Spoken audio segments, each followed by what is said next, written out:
Hey everyone, this is Bill Krieger from the Veterans Archives podcast, where we preserve and share the incredible stories of our nation's heroes.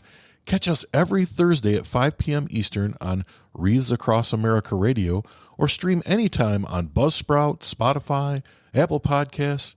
Really, anywhere you choose to get your podcast, you should be able to find us. Be sure to like, share, and subscribe to our YouTube channel, and follow us on social media to help us reach more veterans and supporters. We are a nonprofit, and this service is completely free for veterans. Every story matters, and every voice deserves to be heard. Spread the word, honor our heroes, and join us on this mission. Follow, share, and tune in, because their story should never be forgotten.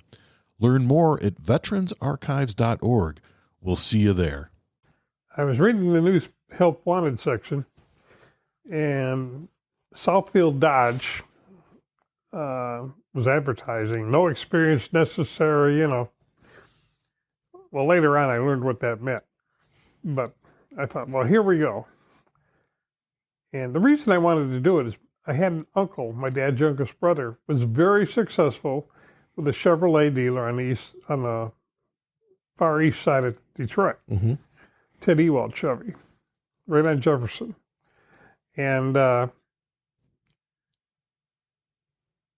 when I was a boy, back in 1956, he came by the house with a brand new 56 Corvette Roadster and took me for a ride. It was black with red interior. I've got a model of it now. Yeah. But that, to me, was the coolest car ever. Mm-hmm. And he was always real good to me. I'm the oldest of five, so the rest of the kids were little, didn't make much sense of anything, but I appreciated things. Right. And he was single at the time. So I get the benefits of being there at that time in his life. Uh-huh. Anyway, so I always thought Uncle Jim was really a cool guy and had a neat job, play with cars and talk to people and make money. I had no idea what making money meant, but You got to drive that cool car. It must have meant something. Well, when I got back from California, it was 1983. Not long before the 84 models were coming out. Mm-hmm. So I got hired by Southfield Dodge, and they put me through like a homespun crash course to learn the models, learn the equipment packages, learn the powertrains, so I could be able to answer questions intelligently of new car buyers. Right. And I applied myself. The good thing was, when I read something, I had it. Right, you have a photographic memory, so... I didn't have to go back a second time. Right. And of course, I had to read all not only the literature, I had to read all the sales pamphlets, and so I knew where stuff was to show people. And Southfield Dodge was going through a transition. It had just recently been bought by two guys, former car salesmen, Cini and Lopez. Cini was from Sardinia, and Lopez was from Mexican descent. Uh-huh. And Mr. Lopez's dad financed the whole thing. I found that out later. So these two salesmen bought the store, and they're ready to go. They want to hit the ground running and make money. Of course, they had to staff it. Right. And there's always car guys looking for jobs. Like they're not happy with a manager somewhere, so they want to go somewhere else. New face, new everything. So anyway, I hadn't been actually trained to sell anything. I just my experience after the Marine Corps, maybe I should go through there first. When I got out of the Marine Corps, I got a job with Wayne Oakland Bank as a head teller. I was trained for 2 weeks, and they sent me out to Clawson, where I worked for 5 years. and I was a head teller for a little over 2. And the Clausen office had a loan department upstairs. It was the central loan department for the whole bank, even though the home office was Royal Oak. Right. Did you went in and cleaned up their loan office, didn't you? Oh, I did wonderful up there. I think we talked about this, like you were. Yeah, they put me in collections, which they called the adjustment department. Right. So they adjusted me and I adjusted the customers. Yes, and you brought in, what was your percentage? It was 100%? No, they were looking for a 10% recovery rate every month. Yeah. In other words, they would be happy if you could hit 10%. Right. My first month, I hit 90. Yeah. I remember this. They basically said to me, nobody in the history of this business has ever had 90%. We don't know what you're doing, but keep it up. Right. At first, though, didn't they think you were doing something dishonest, or they thought something was wrong with the computer? Oh yeah. They paid a couple $1,000s to have the report rerun. Wow. So you have that experience behind you before you go do this job. So I had. For me, it was common sense. Right. You know, that I was just applying common sense to new situations. Right. And it works out well. I've always been a problem solver. I've always had to figure things out, and sometimes I'd look at it from a different angle than anybody else and make a different adjustment, something nobody expected. So how did this work out selling Dodges then? Well,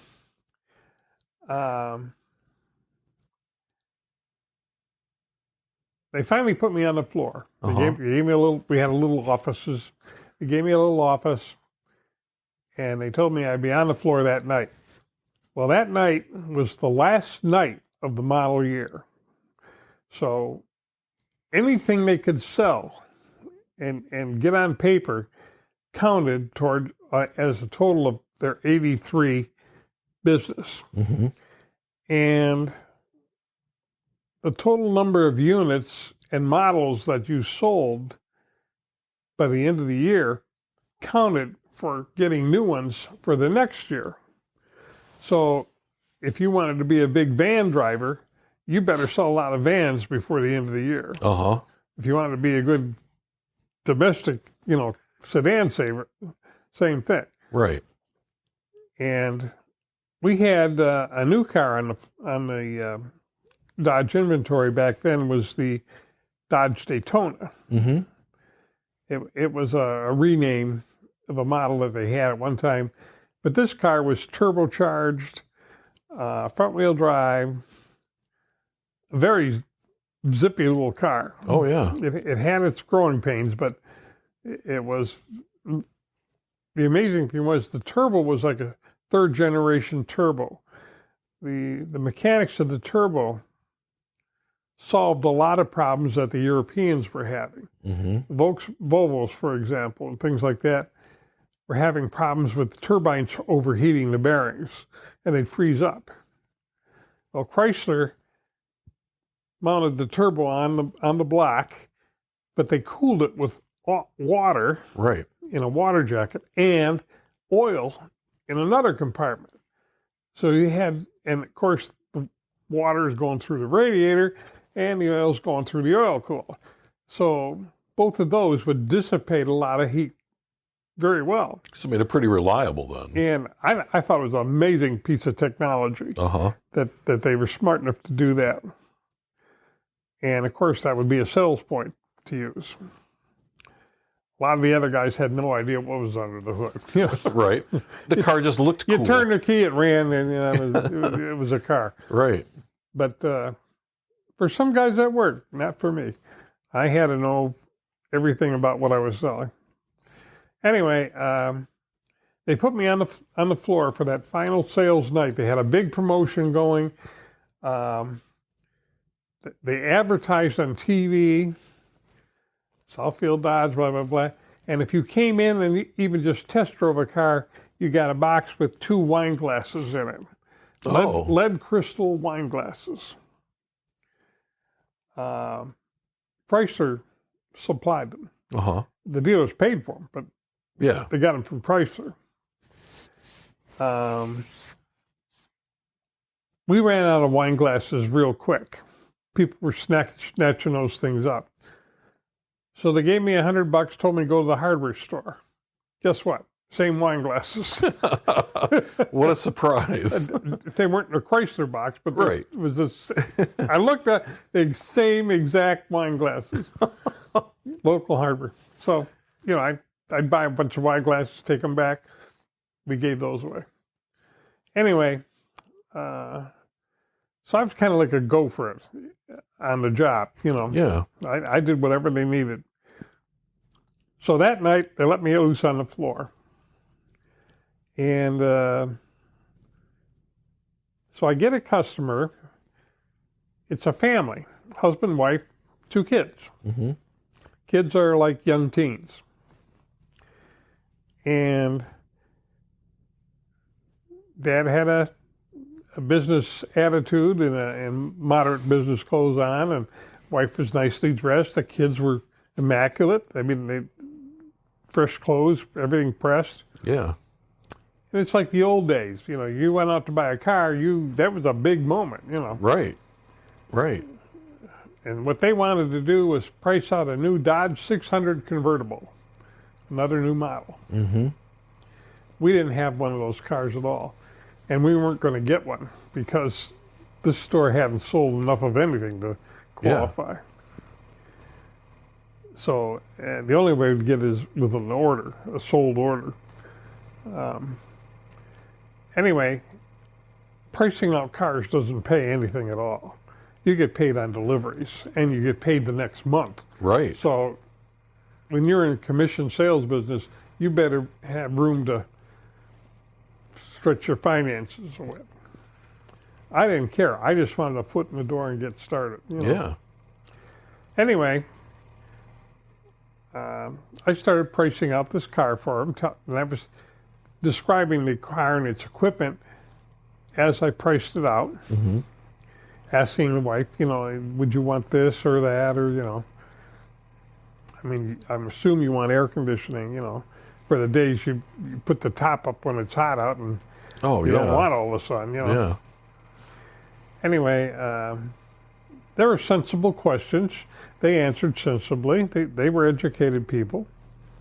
They didn't take much to I didn't have to elaborate to get them to understand anything. And while I was doing all this,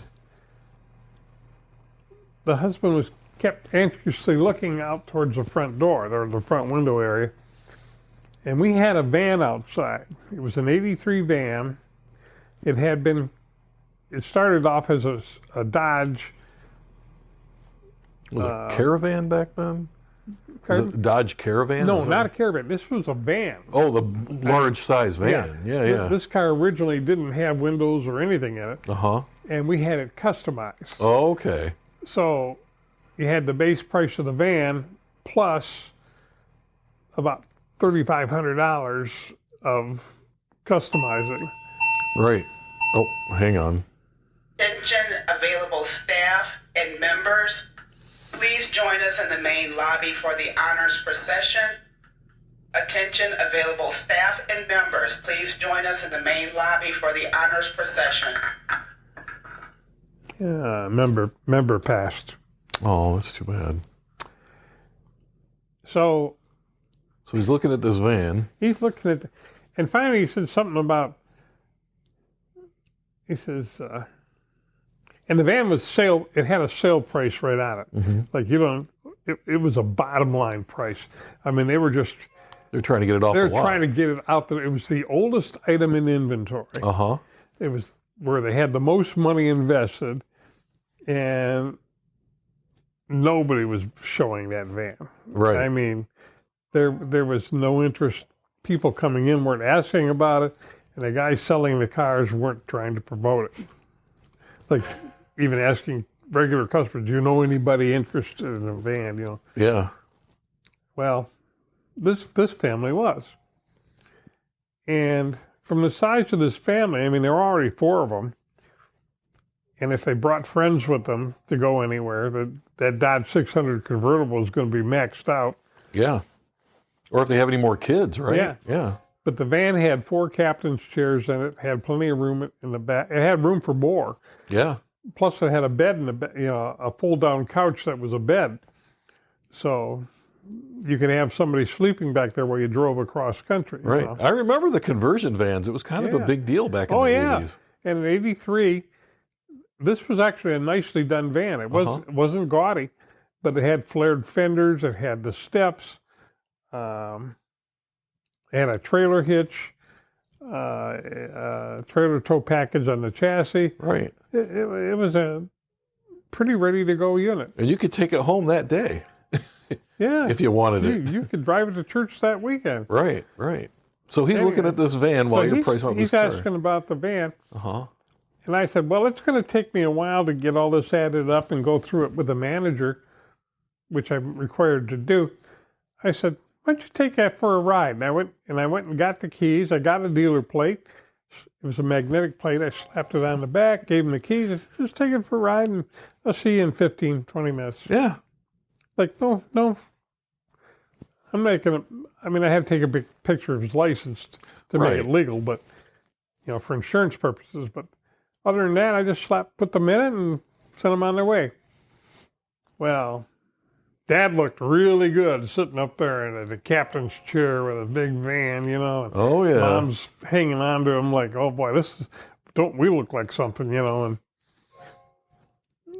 they could see themselves in it in their Sunday go-to-meeting clothes, Right, right. And the kids were thrilled to be in the captain's chairs in the back, They were close enough to pass things back and forth, but not so close that it was a boy and a girl. Yeah. Not so close that they pull out each other or whatever. Right. Annoy one another. And so the sales manager was busy. He had people at his desk the whole time. This, like I said, this night was a big promotion. There's a lot of lights, a lot of stuff going on. He saw me, taking people outside, and the next thing you know, he sees the van going down the road, and he looks at me like, and I just, and I went back and finished pricing out the Dodge 600, and I brought that to him. Uh-huh. And he's looking at this what's happening? This is not a van. I said, no, this is a Dodge 600 convertible they want to price out. So he priced it out and slashed the list price and gave him a $50 over invoice price. Right. It's just in and out to them, just a unit. And it won't happen for months, In the meantime, the fan comes back. And the first thing they want to do when they come back in my office is give me the keys. Mm-hmm. So I take the keys back like nothing, I said, oh, by the way, I said, I suppose you would like to look at the manual.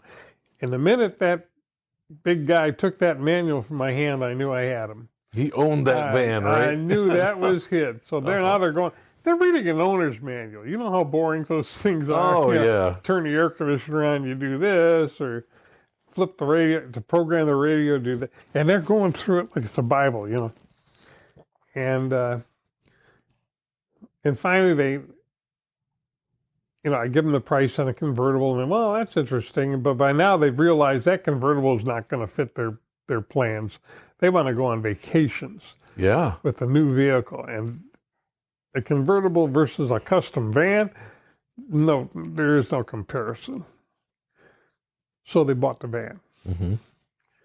So next thing you know, I'm in front of the manager's desk with a check for deposit and a sales order for the van. And he looks at me like I'm the man from Mars. Right. His name was Jerry Shu, HSU. He was Chinese. Mm-hmm. But he was sharp, and I think basically he was a good guy. Mm-hmm. He was in the car business, the Dodge car business. So he had to be a snake, but, right. Dodge is like the bottom of the barrel. And anyway, Jerry was, I could see he was actually thrilled. I thought maybe he thought he was thrilled for me for doing a good job. So he signs everything, and they give me a receipt for the check, Mm-hmm. and part of the deal was I had to.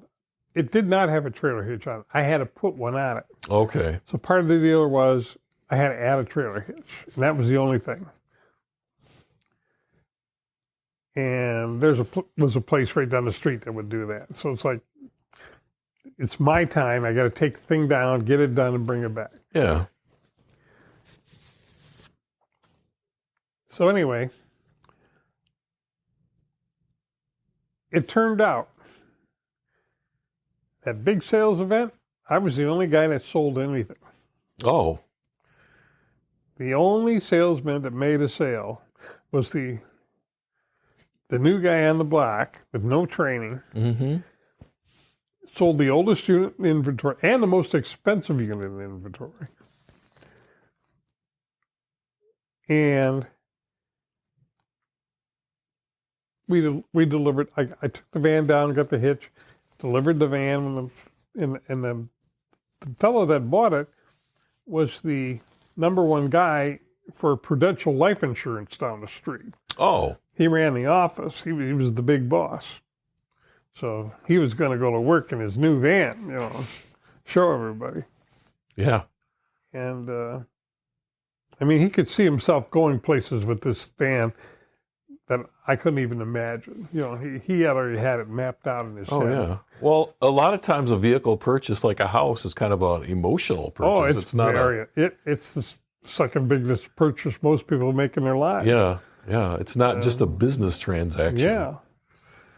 And hopefully, as a salesman, you just made a friend for life, Right. He's going to tell his friends, and he's going to come Yeah. back when he needs another car. And all of that. That's how you make it in the car business. Right. It's all referrals.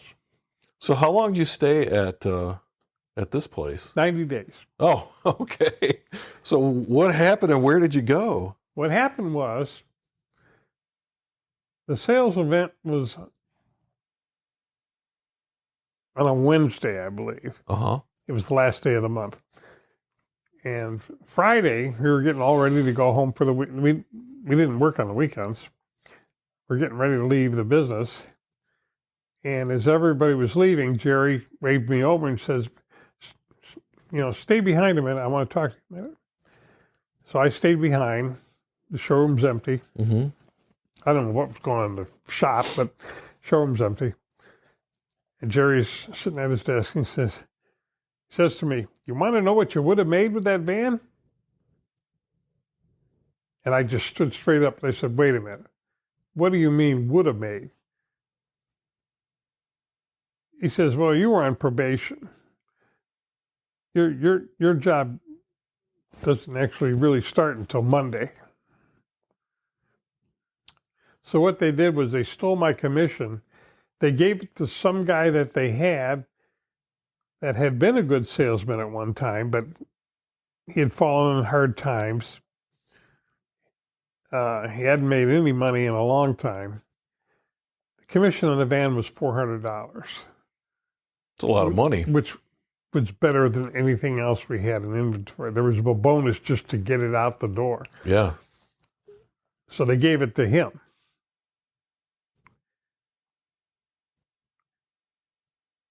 I almost went over the desk. I was pretty hot. Yeah. And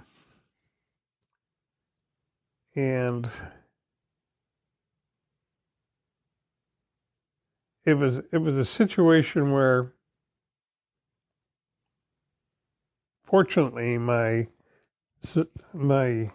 humanness came through. Right. And I said, "Explain to me how that works." And he basically said, "Well, we had you sign a paper to be a salesman,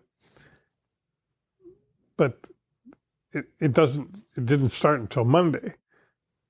In other words, it was dated for next week. Right. You were just supposed to be training with people this week." I said, "I spent 2 weeks learning all the material. you let me loose on the floor for one night. I sold the most expensive and oldest thing on the lot, got it out of your hair, and you're stealing my commission. We're going to make it up to you. We're going to put you with one of their other experienced salesmen who handled fleet orders. Mm-hmm. He says, we're going to have you work with him. You're going to own half the business. Whatever the fleet manager does, you get half. And you can still sell on the floor when you want to. Mm-hmm. Well, that sounded pretty good. Except there was no fleet business. They bid on things. Right. They would bid on police cars, city trucks, all kinds of Chrysler Dodge equipment. They never won any deals, not one. They weren't politically connected. Yeah. So their orders or bids, they just didn't get seen. Didn't matter how good they were. It was all politics. And maybe it was partly bribes too, I don't know. Right. But anyway, I worked for them for 90 days. And the way the Dodge dealers worked was they would advertise no experience necessary. They would get salespeople in. They would get you to give them a list of your friends and relatives for referrals. Uh-huh. Try and get you to sell as many cars as you could to that crowd. And then send you on your way and get another batch in for 90 days. And that was the routine. That wasn't exceptional. That was routine. That's sort of just how they did things. Yeah. So they weren't planning on keeping anybody new for over 90 days anyway. If you weren't an old buddy from somewhere in the business years ago, you didn't stay. They didn't care how good you did. And if you hit something out of the park like I did, it was a fluke. So they were shooting themselves in the foot. Right. They were looking short term. They were losing good people just because this was their policy of brooming people through every 90 days. Mm-hmm. And that pretty much pissed me off. Right. And I thought, well, if that's the way I want to do it, I don't want to be here anyway. And one other little problem they had with the new Dodge Daytona, they delivered one, and the customer brought it back and says, it's making noises.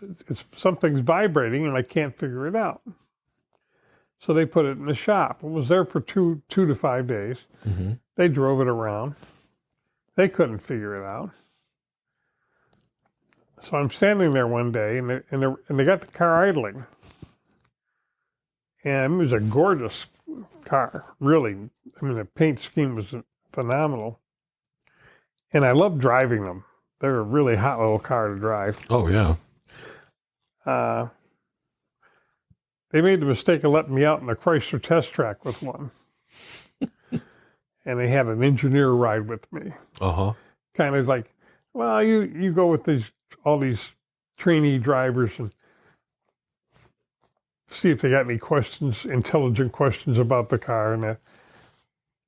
And so I'm out driving with this guy, and I was really impressed with the turbo. Mm-hmm.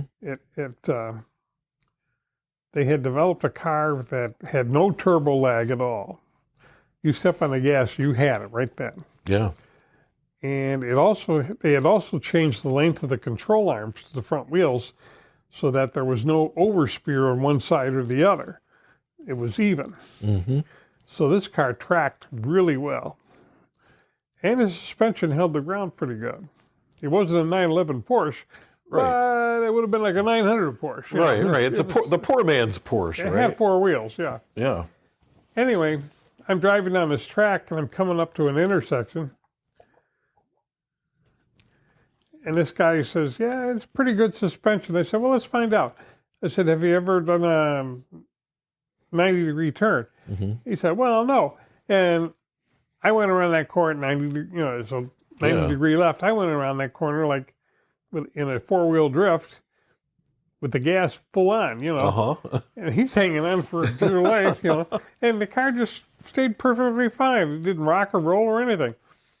I said, yeah, I slowed down. I'd gotten up to about 55 miles an hour in a 25 turn, Yeah. He said, yeah, that's pretty impressive. He says, you say so. Like, I've never done that before. Anyway, I took him back intact. Anyway, so they got this turbo idling,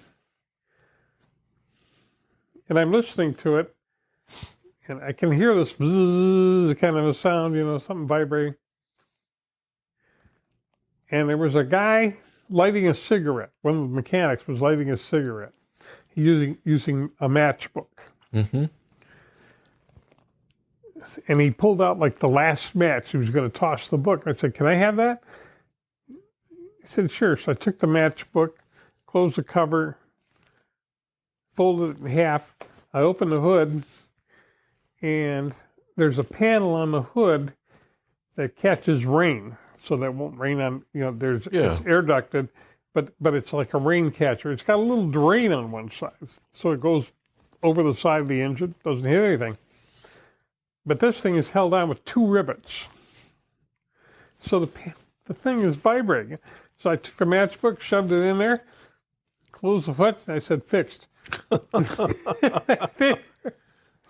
Nobody could, they got all those mechanics looking at each other like, well, duh, how could I not see that? Right. The simplest answer is usually the right one.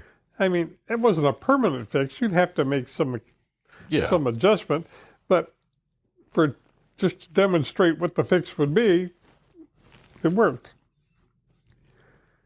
So anyway, like I said, I worked for them 90 days, and I had been gypped on my first commission. I did sell a few more cars. Yeah. I actually sold them off the used lot. So I made a few $100s, mm-hmm. and said, thanks for the experience. I'm out of here.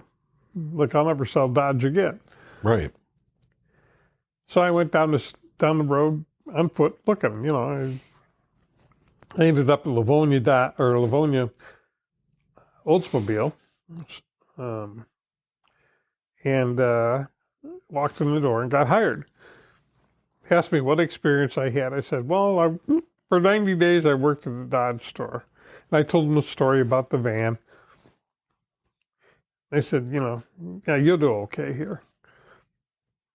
And I did. Like I said, within a month I was a number 2. Right. Right. And well, we were talking about that. You were consistently number 2. Yeah, I was always number 2. I could never get to number 1. Number 1 came and went, but number 2, you were always fortunately, there. number 2 got the same prize as number 1 right. got. So yeah, you just didn't get the prestige of being number 1. Yeah. Yeah. But most of the time, number 1 was a friend of mine named Jerry Galda. Mm-hmm. We got to be friends. Jerry was a former iron worker, but he was a tall guy, lean, gregarious, very friendly to people. And his favorite saying is, don't make me bring your whole family together. Yeah, I don't know what that means, but, right. I heard it 100 times. Anyway, and I was working with a variety of interesting individuals.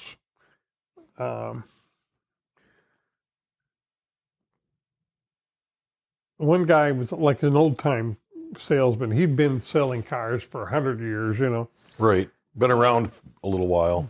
Yeah. And he had the nice clothes to show for it. He knew how to dress to work with the public. Yeah. He was always well-groomed, well-mannered. And one night that winter, I should tell you, the way we determined who got the next customer was who went out front and greeted the next customer. Mm-hmm. You would take turns. So here we are in the middle of winter. The sleet is blowing, the wind's blowing. He's standing out there in this big, thick coat, muffler, and a fedora, waiting for the next customer. Right. If there is a next customer. So I get out there. I'm number 2 behind him, right? Mm-hmm. So I start giving him this stuff. And after a few minutes, he's shaking and shaking. He goes inside. I got the next customer. And one other thing was funny about that. It would rain occasionally, like April. Oh, yeah. April showers. We get rain. And I always took my umbrella to work. And I kept it in my desk drawer. Well, not all the guys had enough sense to go buy an umbrella, but they'd steal mine. Well, you had one, and they might as well use it, right? Yeah. So somehow they'd get into my drawer without me seeing them there. I'd be distracted or something. And next thing you know, it's raining, and they're outside getting customers, and nobody's walking in the showroom. Mm-hmm. I had a broken umbrella at home, so I brought it in, put it in my drawer. And this umbrella was one of those pop-up types, except the retaining ring had broken off. So the next time one guy grabbed my umbrella, he runs outside to greet a customer, and it's a nice older couple, right? They're getting out of their car and it's raining. He runs out to them, smiles, presses the button, and the umbrella goes flying across the parking lot. And he's sitting here holding a stick, and they're looking at him like, "What kind of idiot are you?" Yeah. I come out the door with a real umbrella and walk him in. My customer. There you go. I sold him a car. There you go. Now, how long were you there? How long were you at Livonia? 14 months. Okay. So just these short stints so far. So where did you go? Yeah, I worked 5 years first place. Right. I worked over 8 years for Scott Coburn Saddlery. Yeah. And now I'm just trying to keep a job more than a year. You know? Right. Yeah, the car business is kind of a churn. Yeah. Well, the problem was Oldsmobile was closing. Yeah. So the inventory was drying up. Our most popular cars were the Cutlass Sierra. Mm-hmm. We didn't have any Cutlass Sierras. Well, actually, we had 5, and they were all demos that belonged to salesmen. Right. One of them was mine. So you had to bring it to work every day, freshly washed, park it, and allow anybody else to drive it, to demo the car, or to even sell the car. In which case, they didn't have any other ones to get you, so now what did you do? Right, you were out. You were out. Well, through the first year, I wanted a car myself. Mm-hmm. I wanted to buy a Tornado. I loved the Tornado.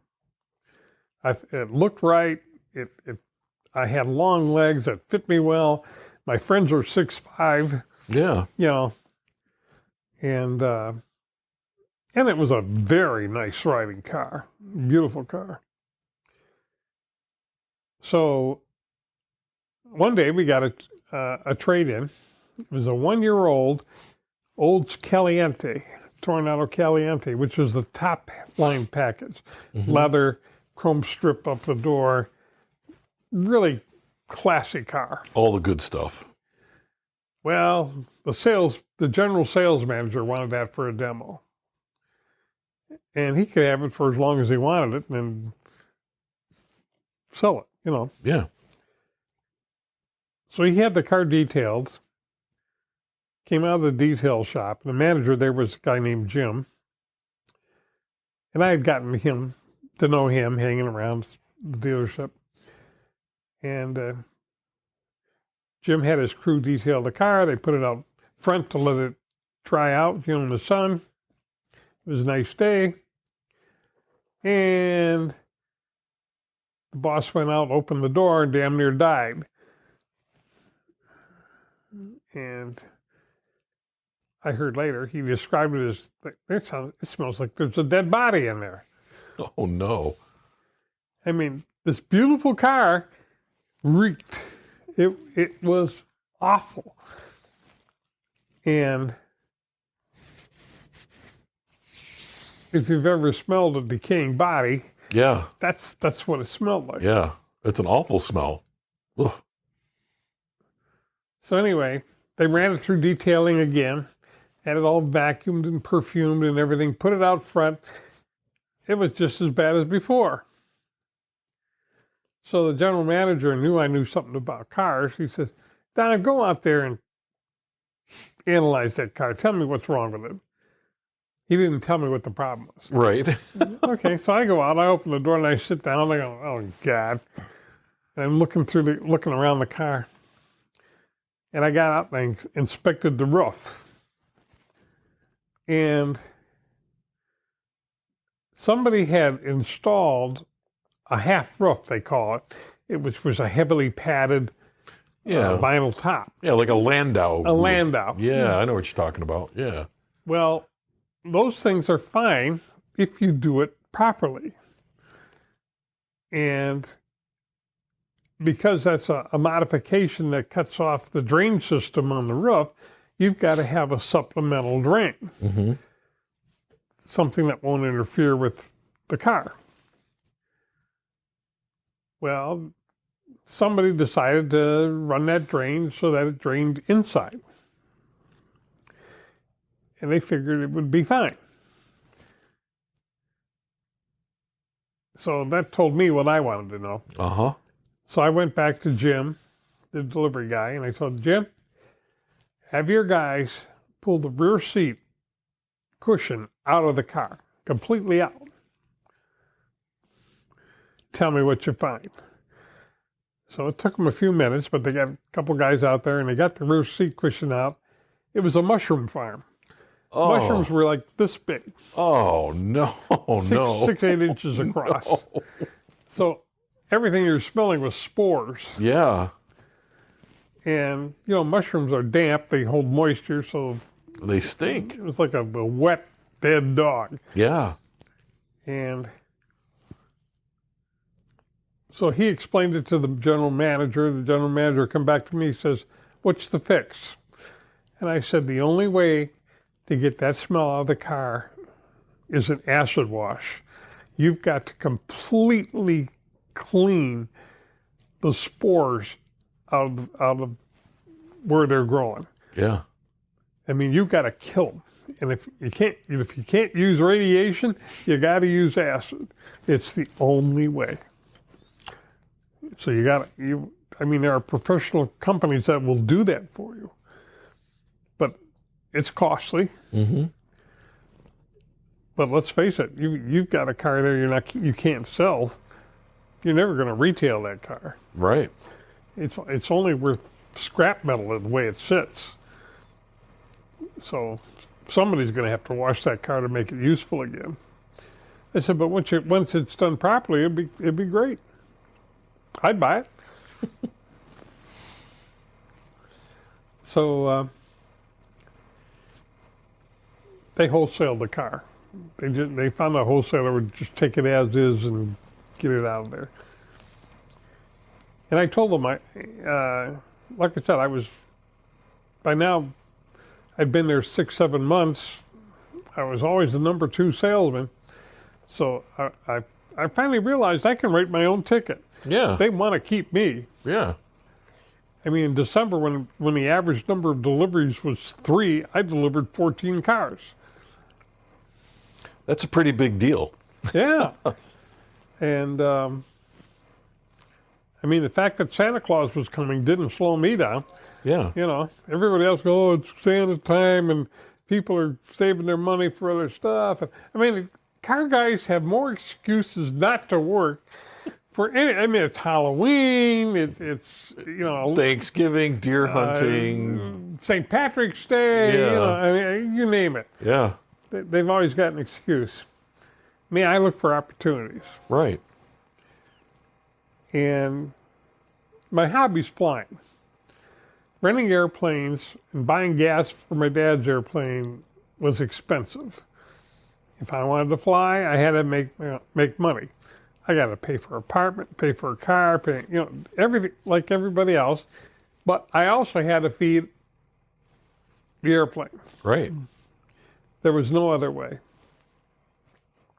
So I had to hustle. Anyway, and the management at Action Olds was impressed that I flew airplanes. I mean, most of the guys there played golf. Right. Well, golf costs you a little bit of money, Yeah. but it's not that much. Right. And I mean, I'm paying that much just for an hour, Yeah. Oh, that'll cause you to do things differently, right? Yeah. Yeah. So,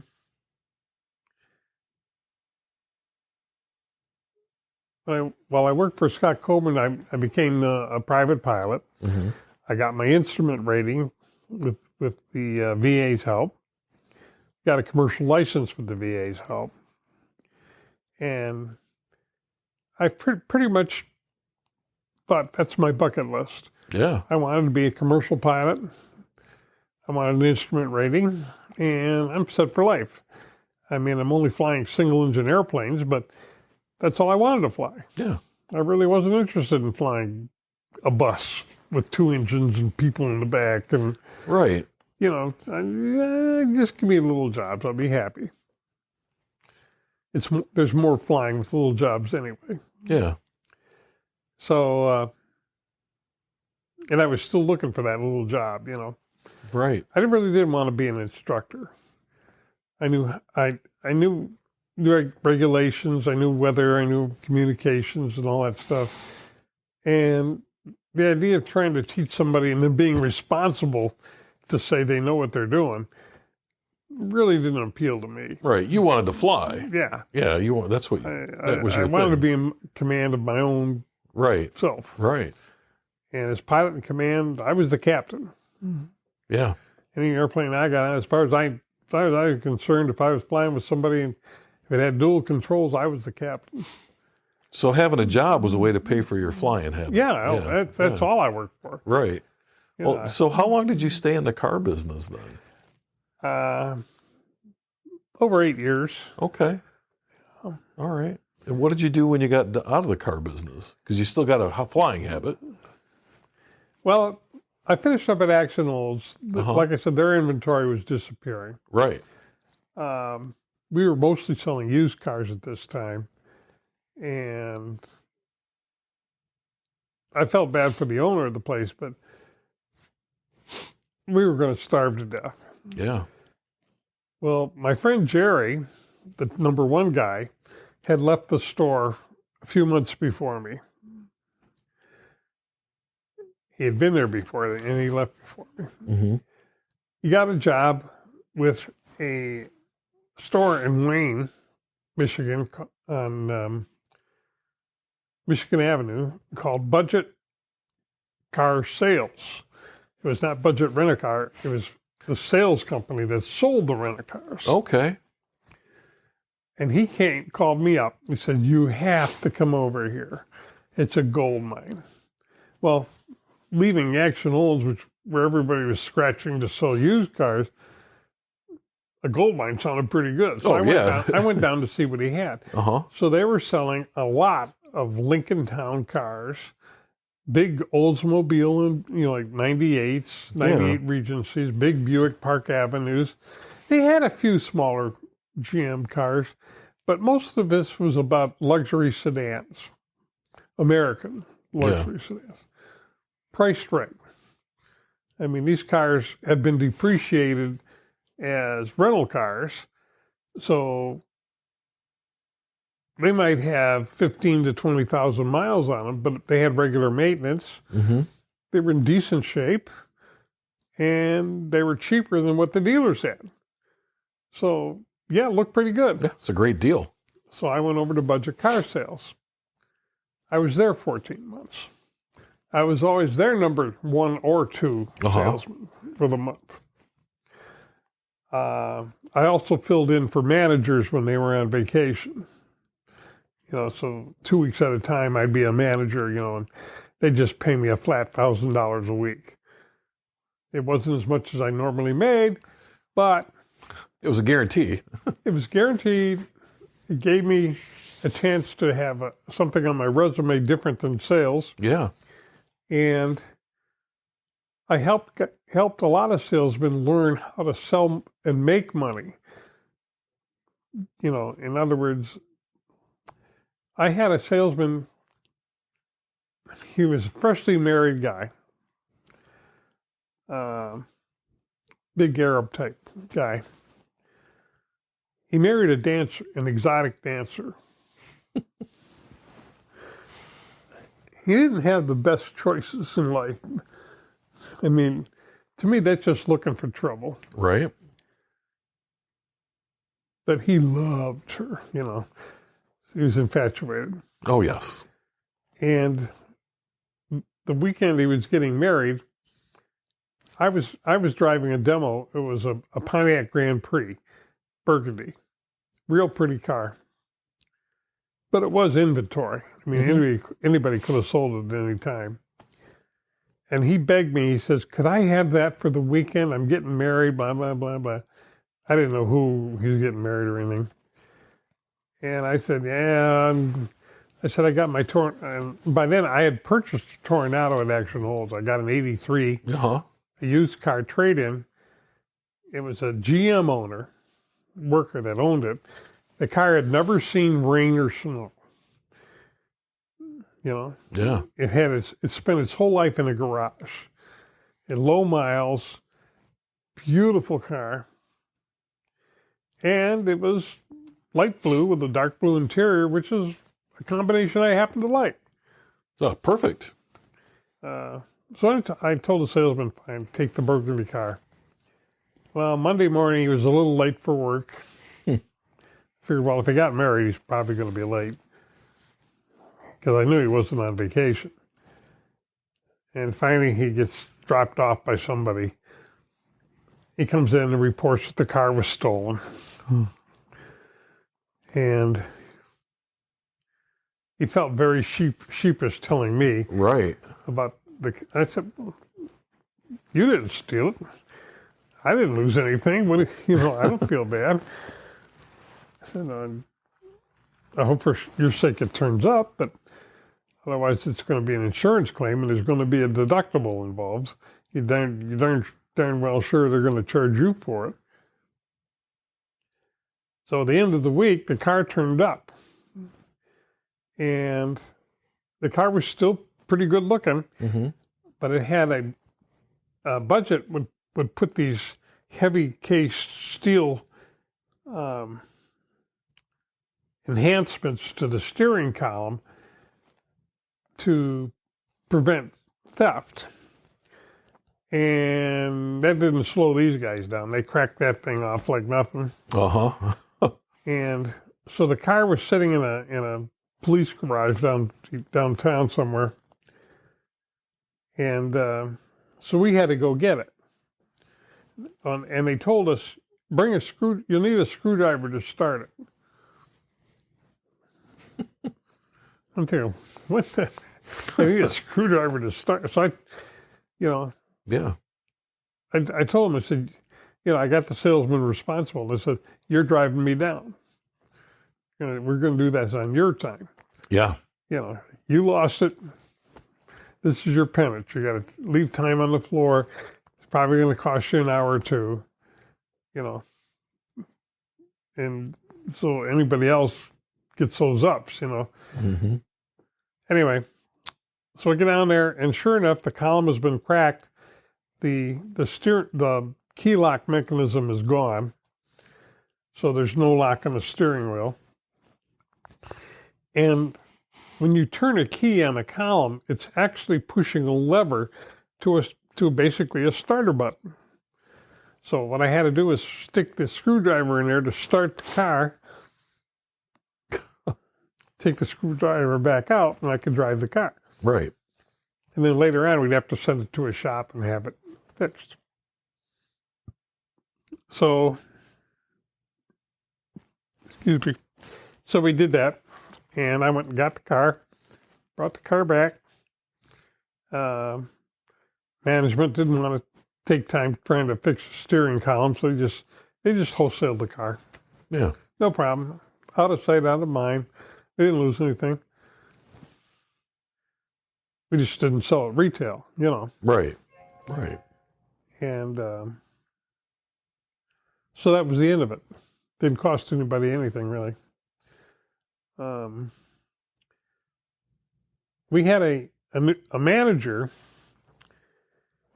when I first got there, had come from a Sterling Heights GM store. And this guy was a very fastidious type of person, very precise, wanted everything just so. We would catch him outside trimming the lawn with scissors just to make a tree look good. Right. For the customers, or anything was to make things look better.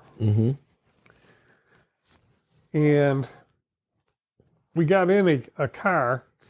It was a Cadillac Seville, kind of an unusually shaped body. Had almost like a boot on the back rather than a flat trunk. It had a hump trunk. I liked the car. It was front wheel drive, 4-door sedan. Kind of classy. It was light yellow, which was not my color. I'm not into Florida colors, but the mechanics of the car were good, and I knew they drove really nice. So he got that car as a demo.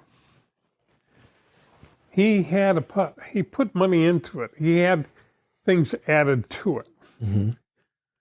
And one thing you don't do with used cars is put money into trim. Right. You might have to buy tires or brakes or something like that. That's where you put the money. You don't put it into baubles and furniture and new seats and well, he did that. He new seats, new interior. I mean, he's dressing up. The car business, they used to call it an old whore in a new dress. Right. Right. That's what it was. So that's the kind of thing this guy did. And one day we had a sales meeting. It was on a Saturday. Well, we had a sales meeting regularly. We had a sales meeting Saturday morning because not being a national brand, we worked weekends. We were open 6 days a week. That was an adjustment for me, but yeah, the money was good, so I made it. Anyway, one day some gentlemen came in from Budget Car Sales main office, wherever that was, and it was a business manager with 2 goons. And they literally picked this guy up by his shoulders, one on each arm, and carried him out of the office. His name was Max. They said, "Max, you're done." Wow. So they drove Max to his house to go get the Cadillac back and brought that back to the store.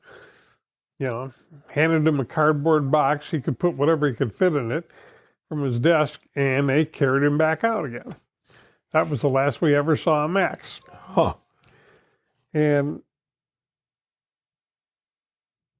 I think it was mostly about just plain mismanagement. I don't think he was stealing anything. Right. It'd be very hard to do any of that because there was so much paperwork to everything. There was a paper trail everywhere. He had a big business office, but there were a lot of professional people in there. And the last few months I was there, they were short a business manager. Somebody had left the business. And the business manager would handle all the financing for the customers. So we had one main business guy and 2 auxiliary business managers. There were 3. This store was big enough to have 3 business managers. Yeah. Most stores have 1. But we did a lot of business. We did a lot of business fast, like in the evenings. I mean, there were people going through this store like there was a boulevard out front they were coming down and lining up in. And so the showroom was very busy. Mm-hmm. And but we were also had good inventory. We had an unending supply of vehicles. Right, because they would come in and they would rotate them out on a regular basis, right? But not only budget. We bought cars from Alamo. Mm-hmm. We bought cars from, well, you name it. Yeah. If it was a leasing, leasing or rental company, we'd buy their inventory and sell it. And sometimes we got cars in before even new car dealers had. When GM came out with a small car, smaller than the Sierra, Oldsmobile and Buick both had the same basic body. It was the same chest. They were all GM. They were just built a little bit different. So the bodies were built on the same line. The trims were all different. Right. So, and even Pontiac. Pontiac was around back then. So Pontiac, Buick, and Oldsmobile all had this car. I can't remember the name. It was called a Cutlass something. So they used the name Cutlass as a hook. Right. But it didn't have any relation to real Cutlass. Cutlass stopped being Cutlass in the mid-'70s, early '80s. The Cutlass Supreme was the car people liked. Yeah. The little Cutlass was like the baby Cutlass, looked like it fit in the trunk of the first one, Right. But I ordered one because it was very streamlined, pretty old car.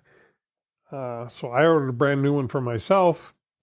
Car came in and I sold it to my sister. She just happened to need a car, and I said, well, I just happen to have the right car for you. Mm-hmm. This one already has my name on it. I'm happy to put your, title to you. So I sold her the car. Anyway, we had, at Budget Car Sales, we had 6 of the Pontiac models. Mm-hmm. Before the Pontiac dealers had any. We already had them. And they were slightly used. You could see how many kilometers on the steering wheel. Yeah. We got them from a Canadian leasing company. So they were all this instrumentation was Canadian. Right. It was in liters instead of gallons. And, so if you could handle kilometers on your speedometer, where the big numbers were kilometers and the little numbers were mile per hour, then you'd be happy. And Pontiac dealers were outraged. They couldn't believe that a Budget Car Sales, not affiliated particularly with any brand, had 6 of these things, and they didn't even have the brand new ones yet. How did we do it? And nobody knew. I mean, we were advertising them, but they were Canadian. Yeah. And so strange things happen. And there was a car show in Detroit, and we put a bunch of our cars on the showroom floor there. Oh, they called it a showroom floor. Yeah. It was a designated area. We were opposite the guy selling meat grinders, But we had a half a dozen cars there, and most of them were Lincoln Town cars. And people could climb in them, sit in them, look at them, When a lot of other cars were all locked up, ours were available to see and touch. Mm-hmm. And that's what sells cars. Get people hands on metal, and they're going to buy it more likely than ordering from a book somewhere. Oh, yeah, absolutely. And so at the end of the show, we were going to have to get the cars out of there the next morning. A porter took a bunch of our guys down there to get the cars. Guess what? The night before, at the end of the day, somebody locked all the keys for the car in the trunk of the town car. Oh, no. Including the keys for the town car. So the cars are all sitting down there. The keys are in the trunk. Mm-hmm. They can't get to them. And they're panicking. we're going to have to hire a locksmith. I mean, where are we going to get a locksmith? Like, I mean, they didn't know there are emergency locksmiths, but Yeah. what are we going to do? And they're all panicking. I mean, the office is in an uproar, this and that. And I said to them, I said, you want me to fix it? And they said, would you? And I said, just give me somebody to drive me down there. I said, oh, by the way, I got to go in the back for a minute. So I went in the back to our shop. We had a maintenance shop. Yeah. And I got a length of wire. Just cheap copper wire. Thin stuff. So I took a spool of that and went down there. And they're all in a tizzy. And the amazing thing is the car's doors were left unlocked. The problem was the power trunk lock wouldn't work because it was external it wasn't the glove box kind, it was another kind. Yeah. And without the ignition on, you wouldn't work. So what I did was I went and put one end of the wire on a battery, ran the other one into the around to the trunk lock, touched the button, the trunk popped open. That was it. It didn't take me 2 minutes. No. Problem solved. Out of the box thinking, Right. Another marine wonder. And, just the way you look at things, Yeah, absolutely. So, solve that problem. Got a ride back, went on with my day. Yeah. But I was doing stuff like that all the time. There was always something Right. mechanical or whatever that just needed attention, and you just have to think about it differently, know. So I went from budget to Wood Motors. One of the guys that met at budget, I later became a roommate with, his name is Mark.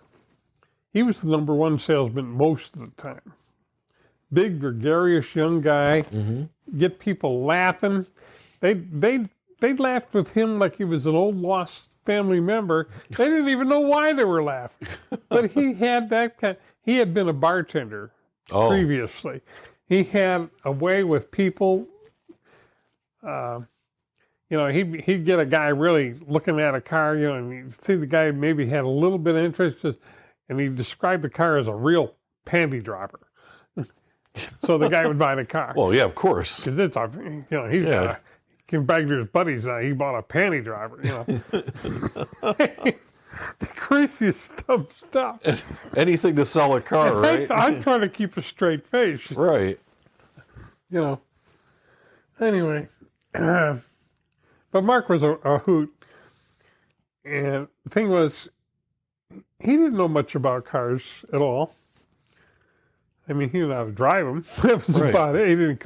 He couldn't work on under the hood if his life depended on it. He didn't understand anything under the hood. Yeah. But he just had a way with words, and that's what people wanted. Well, Mark had left budget, went to Wood Motors. Guess what? Another gold mine. Calls me up. Wood Motors needs a new salesman. They want you. I said, really? I said, how badly? He says, they're going to send a car for you and pick you up for lunch. Wow. They're going to bring you back here, let you see everything. We'll get a bite to eat and they'll drive you back. So I went. They picked me up in a big Mercedes. Oh, yes. And they drove me back to the Wood Motors on Gratiot, south of 8 Mile. And they had new cars. They had Mercedes-Benz, Volkswagen, and Honda.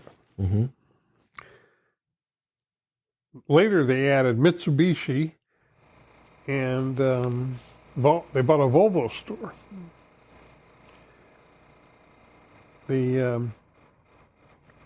So it was 5 new cars, all foreign cars. Yeah. Plus a used car lot. So I'm on the used car lot. And the way they got me in there was they told me they were building, or they were going to build a new showroom for what they called highline exotic cars. Mm-hmm. Ferrari, a Jaguar, Porsche. And that's really the ultimate car I wanted to sell. I wanted to be known in Detroit as an exotic car salesman. Right. Because when you're dealing on that level, you start dealing with the upper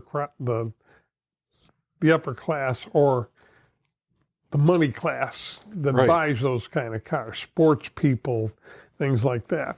Like I said, I don't know a damn thing about sports, but that's where you wanted to be. That's where the money was. Yeah. I said, I'd rather sell one car a month and make $5,000 than 5 cars a month and make $2,000 or something, Right, yeah.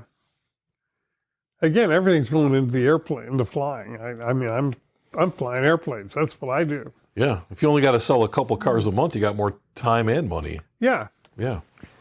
So anyway, I go to work for Wood Motors. And there several months, I'm selling Volkswagens and Hondas. I can't barely get into these cars. Yeah. And there are no Highline cars. I mean, we'd occasionally get a trade-in or something, like an SDL, which is a long body length diesel. Yeah. And I remember one we got in particular. It was medium blue, had a diesel engine, gold wheels, gold trim. I mean, the car had been pimped out. Right. And it had been a drug dealer's car. Well, the problem was nobody wanted that car because the cops all knew it as a drug dealer car, and they didn't want to be seen in it. They figured they'd get pulled over in a heartbeat, And I mean, we were in Detroit, So they had I don't know how much money they paid to put all that trim on a car for the guy, but he paid for it. Right. But it would cost a fortune to get that trim off of there again. Yes, So it was just easier to sell a car for scrap or whatever and take your licks. And so we didn't really have much of an inventory. I told them I wanted to buy a Mercedes. Mm-hmm. I said, put my name on the list for a good trade that comes in. I don't mind if it's got miles on it, if it's been maintained. Right. And we did. We got one in. It was a 73 280 sedan, 4-door, little boxy car. Rode great. I mean, 70 miles an hour. You didn't hear anything. You didn't feel anything. You could drive that car for thousands of miles and be just as fresh stepping out of it as the day you got in it. Yeah. And it was a 6-cylinder gas engine. I bought the car with air. And I had it probably 3 months, and friends of mine fell in love with it and insisted I sell it to them. And I did. Right. I said I really didn't plan on selling it this soon. I was going to keep it, for a few years. And I wanted to work my way up to a Mercedes Roadster. Yeah. I like the SL model. Yeah. And we had one come in. It was an 86, which is the last year of the old body style, the 560 SL with the chrome bumpers and the manual top. Yeah. You had to get out to lower the top, that kind of thing. It was the last, but I had a good engine and it had a really good air conditioner. The earlier models were weak on air, but the 560 was a big V8. It had air conditioning I mean, you could have cooled the whole house with that thing. It'd freeze you out of the car. Yeah. And so we got it in. It was a burgundy with a tan interior. Primary colors are red with they call it Palomino interior. Red with Palomino was like the #1 color in the United States. It was the easiest car to sell ever. Used, best value. They started going down if they weren't red and Palomino. Well, this car was burgundy and Palomino. It was a beautiful car. The only flaw it had was the dash had kind of like, it looked like a melted mart, or maybe something hot touched it. And I got a customer on the car. He'd seen it advertised in the paper. He came over, and he was the son of a tool manufacturer, and he was like vice president of the company. And and he had recently been married, had a new home, had a new baby,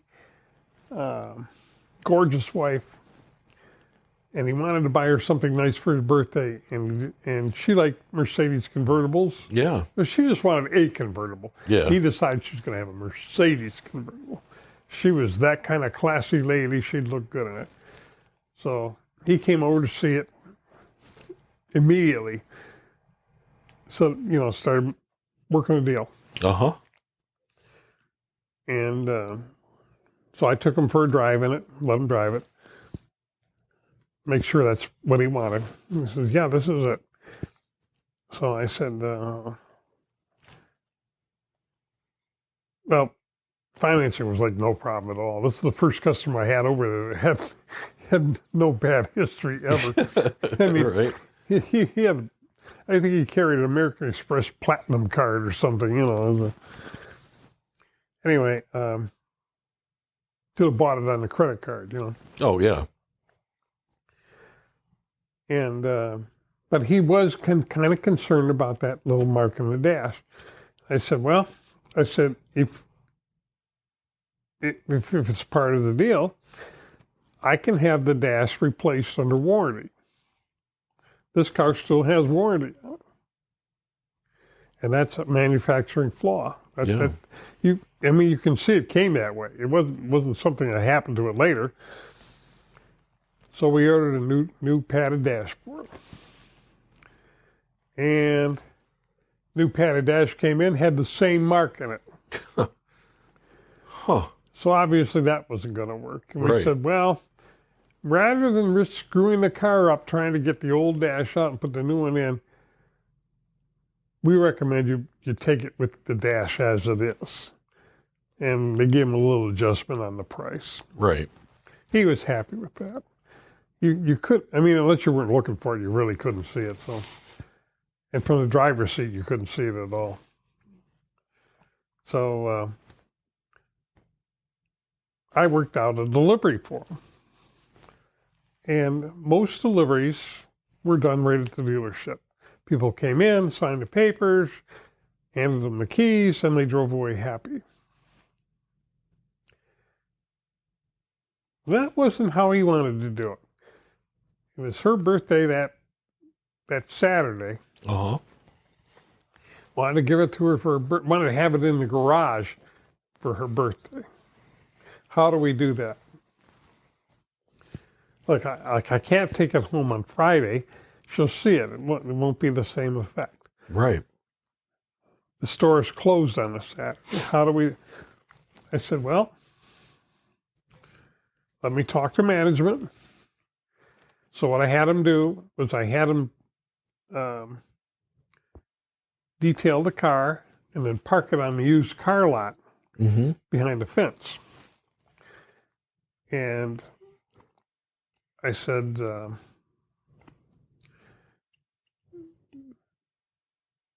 you'll have to leave the keys, somewhere. Right. And you'll have to tell the guards to open the gate for me when I get there. Because I'll come over Saturday morning, pick up the car, deliver it, and they'll drive me back. Yeah. He'll drive me back. And I can get back in my car and go. So my car's going to be on the street. Well, I didn't want it on the street. I wanted it back behind the gate. So I said the security's there all 24 hours. So just tell them park, let me park my car inside. This sounds so simple. It wasn't. Never is. So they decided, well, if they're detailing this really, really pretty car, they didn't want to leave it outside overnight behind a chain link fence. They wanted to lock it in the driveway to the shop, the service entrance. So the security guy would have to let me in the building. I could raise the doors, drive the car out, that sort of thing. So I did that. Of course, when I got there, the security guy didn't know anything about it. Right. So that meant calls to the owners. I had to track one of them down. They said, yeah, it's Don Roach, anything he needs, he's fine. We trust him with anything, whatever he wants to do.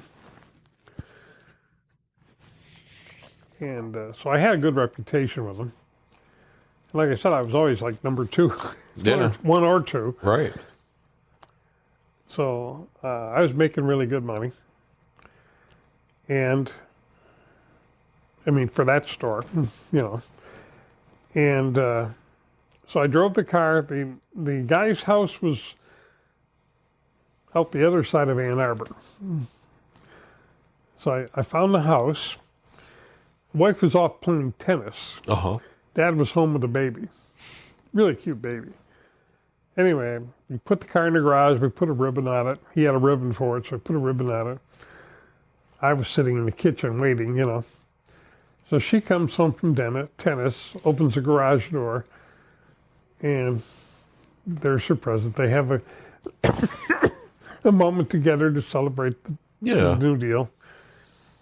She's got the baby with her, and she's sitting in the car, and she's just, so thrilled, and you're so kind, and you're so generous, Well, one look at her, and I understood why this guy was so generous, because this was the most drop-dead gorgeous woman I ever saw in my life. She's wearing a tennis outfit, which is like a sleeveless blouse with a frilly, a pleated skirt. Right. A white skirt, white top. Had like a blue trim or something. And she was right off of a magazine, cover. She was model-esque. You'd never know she had a baby by her body. Yeah. And, of course, the purchaser asked me to take her out and teach her the car. Because there were unique things to learn about it. He already knew how to tune the radio. I taught him that. That was a German blow-punk radio. That was a little different than what he was used to. The digital. And like I said, I had a manual top, which also had manual locking levers. Right. So when you put the top up, you'd stick a little stick in the slot, lock the levers, and pull the sticks back up. And don't lose the sticks. Right. You're never going to get that top off again. Right. So,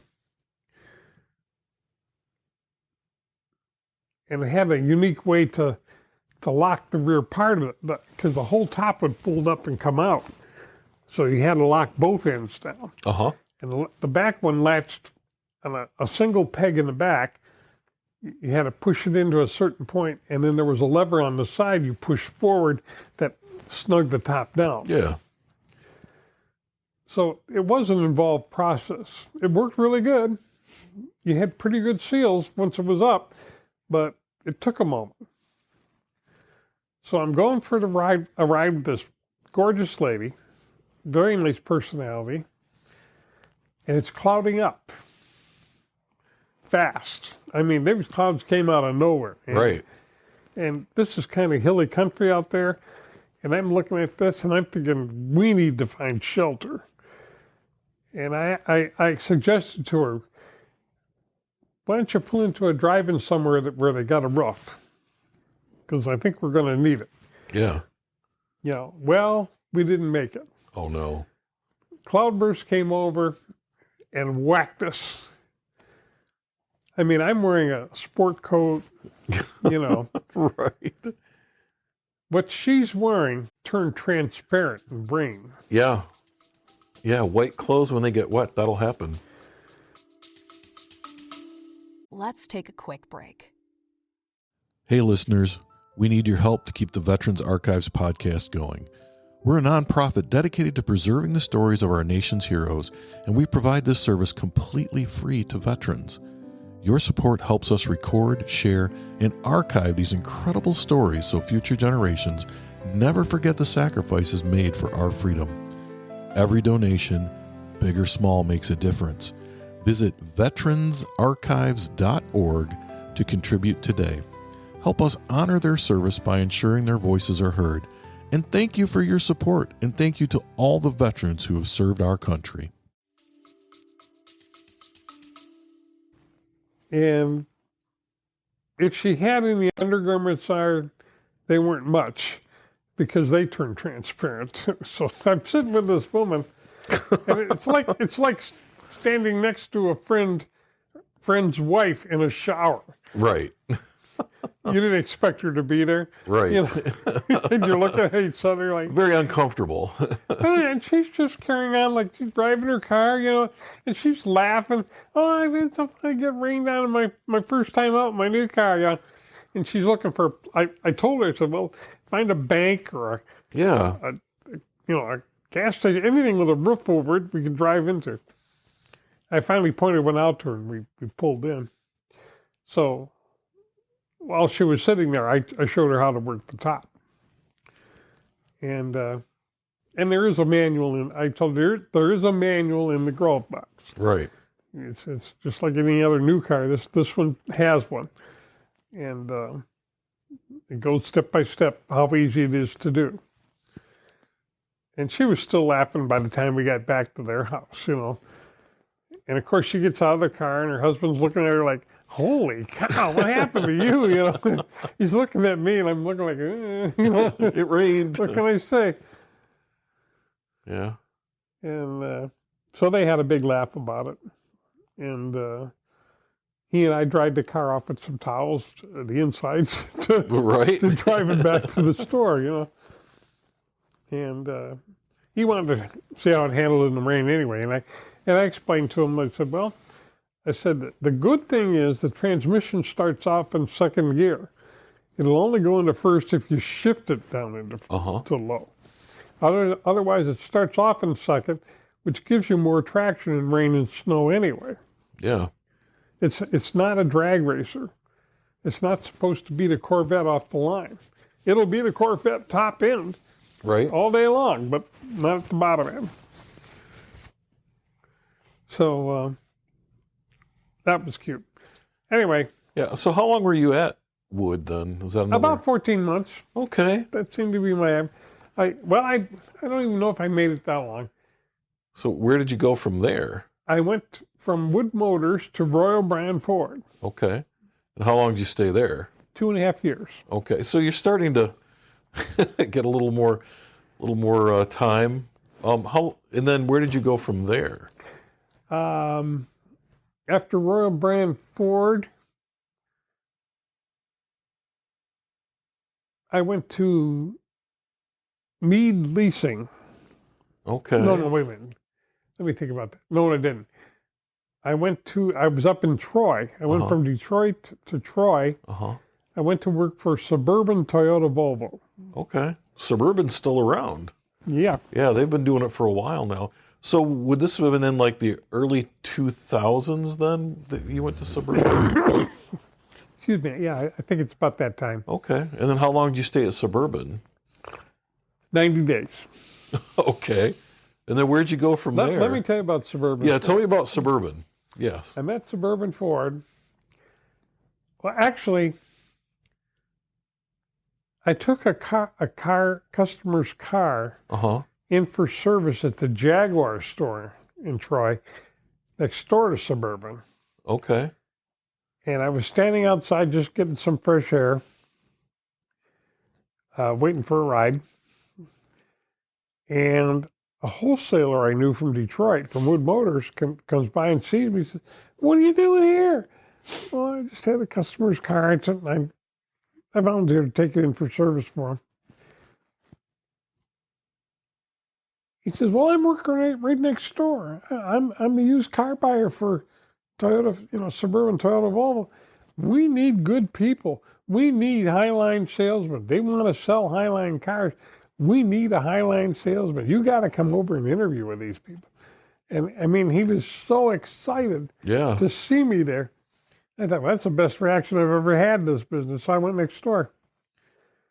So they hired me on the spot. Can you start Monday? He said, yeah. So I did.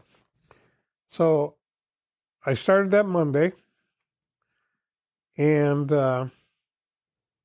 we had a sales meeting. Mm-hmm. Monday morning sales meeting. I've been through thousands of these. Some I hated, some I got out of, and this one seemed okay. They were real. Yeah. They were talking about who's got deliveries, and we get the delivery schedules. And the news of the day is, well, when we bought this Volvo store from Birmingham Volvo, we inherited this big Volvo 760 sedan. It was a big four-door sedan. Yeah. Burgundy again. This sedan was now 2 model years old, had 24,000 miles on the clock, and hadn't been titled yet. Oh. Every manager at Birmingham Volvo drove this car as their demo without selling it. So the Suburban gets it. They've been driving it. Some of their managers from their other stores, they got other stores in that mall, have been driving it as a demo. Yeah. But nobody's put it on the floor to sell it. They need to get rid of this thing. So it's 2 years old. Yeah. Come on, you can't depreciate it anymore legally. I mean, the first owner, Suburban Volvo, depreciated it and got something out of it. Yeah. Tax-wise, but that's done. You bought it as inventory with your new store. So this thing is a turkey. Mm-hmm. The only thing that really saved it is Volvo was doing away with the 760 model. They weren't going to make a big sedan anymore. So if anybody wanted one, this was the last of the limit, Right. So they'd already had this car on the floor for 2 months when I got there. They didn't have a nibble on it, which they couldn't understand. I thought, come on, 2 years old? Yeah, good luck. In a new car store? Yeah. That belongs out in the used car lot. Yeah. Even if it is a new title, it's a used car. Yeah, it's used all day long. It's used. The thing is, this one was well used. Yeah. You could see from nicks and scratches on the hood that this thing had been out in the weather and, driving around bugs and everything else. So they called me into the office with the general manager. Mm-hmm. How would you sell this thing? I said, I'd put a spiff on it. I said, what's a spiff? SPIF, Sales Performance Incentive Fee. In other words, you've got 13 Toyota salesmen. You now have 3 Volvo salesmen, 2 guys and a manager, but the manager is selling manager. Yeah. So you got 3 Volvo salesmen. So you got 16 of us on the floor. I said, what's the average commission for a Toyota? They said $500. All right. He said, you're going to need at least a $500 spiff on this car. Well, how do you figure that? I said, why would any Toyota salesman show a customer this car if it's going to make him less money than a Toyota? And he knows Toyotas. Right. He doesn't know that car. He can't answer. I mean, other than it's got 4 doors, he can't tell anybody anything about that car. Yeah. And I said, and the same thing with a Volvo salesman. I said, we expect to make money when we sell cars. Why should we sell a turkey if it's not going to make us some money? Right. It's already been depreciated. And I said, when you got the car as inventory, you bought the store, you got the car as cheap as it's ever going to get. So now it's up to you not to keep it longer than necessary. Yeah. Blow it out the door. Get rid of the problem. You'll be money ahead. So they said, okay. So the next day we had a sales meeting in the morning. They said, by the way, we have a Volvo on the floor. All you guys have to do is get a customer out. Turn them over to one of the general managers. We'll sell the car. Like, in other words, they don't want to tell you the guy's showing a Volvo. Right. He doesn't know anything about Volvo. So we'll sell the car and we'll pay you $500 for bringing us the customer. They didn't explain what a spiff was. They just said it's a bonus. Yeah. So everything was going to go good, right? I went down on the showroom floor, sold the car immediately. They had to pay me $500, and they were mad as hell. They were certain that I had set them up. I stole money from them. You got rid of the car. I mean, I sold it to people, foreigners that came in the door. I didn't know these people from Adam, you know. Right. They wanted to look at a classic car, and I said, well, how about something like this? Oh, it's beautiful. I said, it's on sale. Oh, even better, you know. Oh, yeah, yeah. I didn't tell them about $500 or anything. So I landed them on the car. I even wrote the deal up, took it to management with a deposit. They delivered the car in an hour. And, I mean, the credit checked out good, everything, come and gone. Yeah. But they were mad at me from that day on. They were certain I had set them up somehow. You bamboozled them. Yeah. And they couldn't figure out how, but Right. they had it in their heads that I set them up. And I thought there's no way I can unexplain anything. No. They won't understand it. No, you're just basically screwed. You just,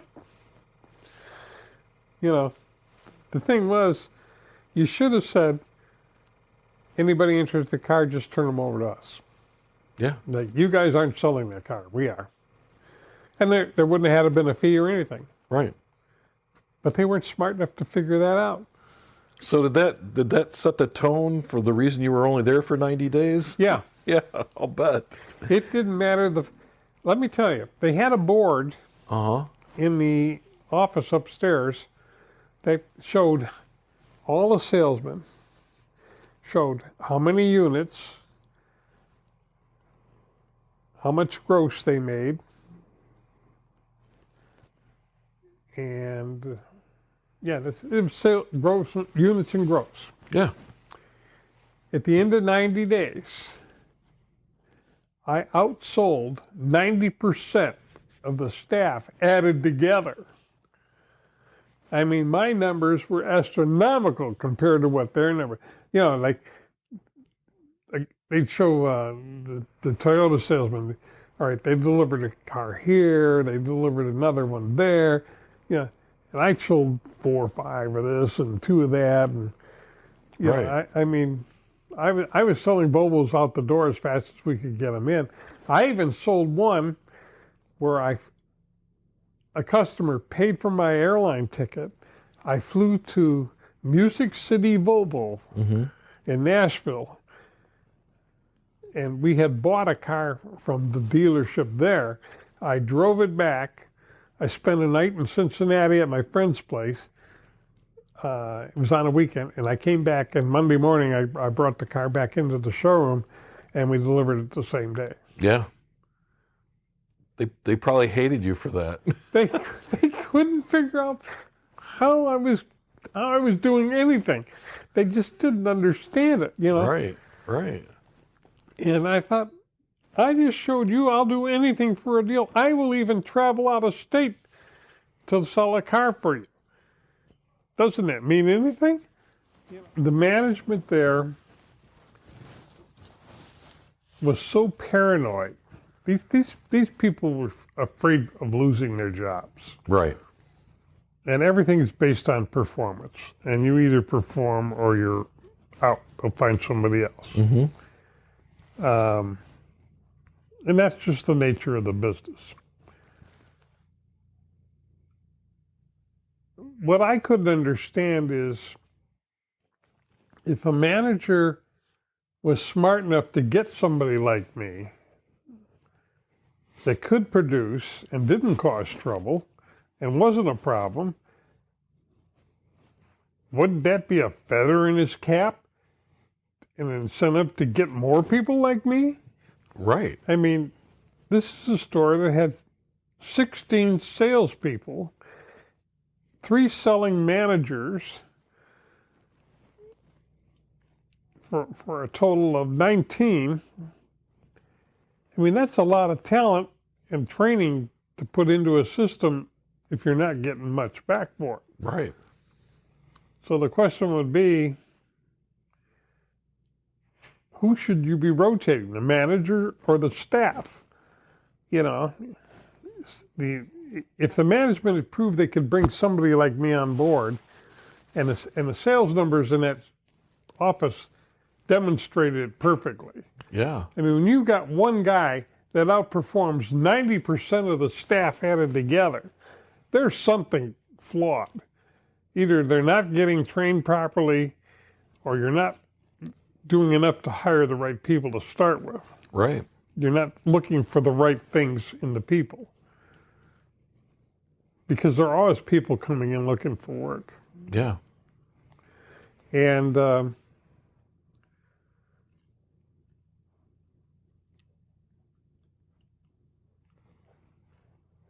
I had run into this when I was in California. I went out there to start the trucking and air freight company. Right. I hurt my back. I couldn't ride in a truck anymore. So I thought, well, if I'm going to stay out here, I need to find outside income. So I thought, I'll try a Chevy store. Maybe I can sell Chevys here. I went to a Chevy store, and I'm driving a 1978 Caprice Classic Coupe. Mm-hmm. Very nice looking. I mean, this car looked like brand new. It had about maybe 35,000 miles on it, but it had never been hit. It had never been out in bad weather or anything, really. I mean, Right. It was a classic car. I had added air shocks to the back, and I had a trailer hitch Mm-hmm. for hauling a U-Haul trailer when I moved out there. And but the air shocks actually made the car ride nice. Yeah. I could adjust the level to where I liked it, Right. you know. And California had emissions restrictions, and most cars that come in from the East Coast or Midwest don't pass California emissions. Right. They would have to have a retrofit package added to get the exhaust clean enough to pass their emissions. They ran my car through the test 3 times, and it passed better than anything they had all 3 times. Nice. So I only paid for 1 test, but they ran it twice more because they couldn't believe the first test. Yeah, they didn't trust they Yeah. didn't trust what they were seeing. So they tied me up for a whole afternoon while they were testing my car. Yeah. And they tried it several different, and like I said, they tried it, and it was flawless. You know, it was a good car. Anyway, I show up at a Chevy dealership in front, driving my Chevy. I walk inside the showroom, nobody home. I'm looking around the showroom, I'm fidgeting, I'm at the reception desk, there's nobody there. I'm looking to see if maybe somebody's hiding around a corner. Maybe there's a break room, you know. I couldn't find anybody. So I start walking down the hall, looking at doors, and I finally see one general sales manager. I knock on the door and I walk in. And there's a guy in there. He's wearing a tie. He didn't have a suit on, but he's wearing a tie. I said, "Excuse me, can you help me?" He's only, like he was startled and going, "Yeah, what can I do for you?" I said, "Well, actually, I'd like to speak to somebody about a job."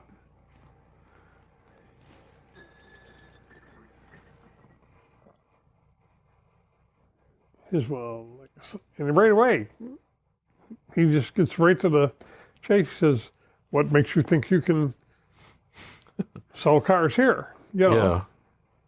In other words, are you coming in with a laundry list of clients or referrals or what? And I said, "Well," I said I was in your showroom for 20 minutes. There's nobody there to greet me, and I'm driving a Chevy. The car's 4 years old. So if anybody pulled up like that in front of me, I would think, well, this guy's looking for a new car. Yeah. I said, "Nobody greeting me." So he takes me by the hand or the elbow and he leads me out in the showroom, and he is appalled that he hasn't got one salesman on the floor. I mean, lights are going, signs are going, they're paying for advertising.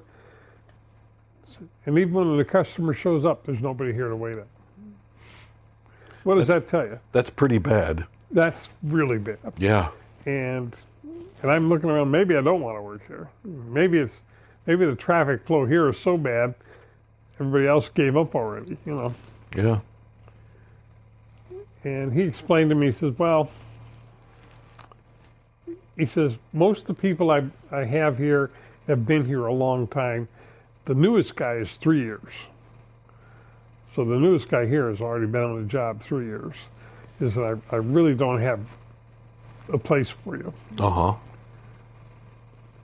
But if you're still looking, like 6 months from now or something, You come see us. me." Yeah. Yeah. I said, "Okay, thank you very much." And of course, I thought I'm never going back, Right. So I get in my car and I left, and I didn't go anywhere else. I really thought, well, this isn't maybe such a good idea. And the California business everywhere is different than here. I was told that, if you can sell cars in Detroit, you can sell them anywhere. Yeah. Well, guess what? You can't. Right. Not so. Yeah. Because they don't want to sell them the same way we do here. They sell most everything by referrals and referral lists. Yeah. And they mine for that. They don't really anticipate getting business in the door. Right. It's all by appointment, kind of. My flying buddy and I went to look at a used Ford pickup truck, a Ford Ranchero, which was like the El Camino. Yeah. With the Ford I know what you're talking about, yeah. And all he wanted to do was haul 50-gallon drums of avgas to his airplane. Right. So he just needed a truck that would carry a 50-gallon can. He didn't care what it looked like. It had to be legal to pass emissions and everything, so in half decent shape, but that's what he wanted to do with it. It didn't have to be dressy. And we saw this, we were out riding motorcycles, and we saw this thing sitting in the lot. He said, "Let's come back and look at that on Monday." So after work on Monday, we went out to this Ford dealer. And this Ford dealer was called Cal Worthington. Cal was the guy that ran ads on TV regularly with wild animals. Cal with a lion, Cal with a tiger, Cal Worthington with a whatever, cheetah. Yeah. And come down, Cal Worthington. Well, this was Cal Worthington. So here we are. We parked the motorcycles. They had a real high porch in front of their showroom, and they had angled parking in front for customers.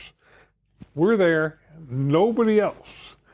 We park our 2 motorcycles. We got recent model motorcycles, both have practically brand new motorcycles. Yeah. And that's not uncommon in California. So we go out to the lot and we're looking at this pickup truck. And nobody comes out to greet us. So we give up. So we're already heading back to our bikes by the time a salesman comes out to greet us. And the guy's smoking. And I mean, I can't believe any salesman would approach customers while he's smoking a cigarette. Right. I mean, in Detroit, that's just not done. Not if you want a sale. Yeah. And he comes out, and, you know, saw you guys looking at the Ranchero out here. And I looked the truck over, and under the truck was painted white. Under the white paint, you could see the name of the landscaping company. Right. The paint was that thin. This truck had been rode hard and put away wet. Yes. You know? And I told my buddy, I said, I'll guarantee you the bushings on the shocks and everything else are gone. This truck's hit every pothole, every whatever there ever was in California. I mean, they probably flattened the roads by driving this truck down them. Right. I said, it's got some wear and tear on it. Be prepared for that when you know, if you should get it, be prepared to rebuild the suspension. And my buddy Frank was a car guy. He understood wear and tear on cars really well. And he had a really nice Lincoln 2-door, old body, big square fenders and everything. Beautiful car, very well maintained. And that was his pride and joy. He liked driving that Lincoln. So when he wasn't in a truck, he was in the Lincoln. Yeah. So this guy's, you know, and we told him, I said, well, yeah, we had time to look at it 45 minutes ago when we got here, you know. And the salesman apologized. He says, well, he says, the reason nobody came out to greet you was because of where you parked. And we thought, what kind of sense is that? Well, it turns out the way they figured out who got the customer was based on where the customer parked in the slot. Oh. So if the customer parked in the slot 1, the oldest guy got it. Yeah. You parked in slot 2, this guy got it. So it didn't matter time of day or whatever. It was based on where the customer parked. That guy came out to greet the customer. We parked like in the middle, and he was in one and I was in another. So they were in there trying to gamble away who would come out in the middle, you know. Rock, paper, scissors or something to figure out who's going to come see you. I didn't want to say it, but that's basically what. Yeah. So that was their system. And, well, the guy we drew wasn't good enough to ask the right questions, and my buddy was frustrated. He didn't want to, when he got his mindset, that's not going to work. Right. Let's get out of here. Let's go fly the airplane or something. Yeah, you might as well. Well, let me ask you, so you've done a lot of different things. Yeah. And then, so when you were finally done in the car business, did you go into a different type of work? Yes, sir. I finally decided I've had enough of car sales. Uh-huh. Because it was the same thing over and over. Same Right. kinds of problems, same kinds of stupidity. Same people too, right? And I mean, yeah, it was like, okay, they got new faces, but it's the same thing. Yeah. And nobody's getting any smarter. Yeah. I can't work for the, and I thought it's time I went work for myself. Went into business consulting. Oh, okay. One of my car buddies and I, his real name was Buddy. He had a master's in accounting. I think it was from Michigan State.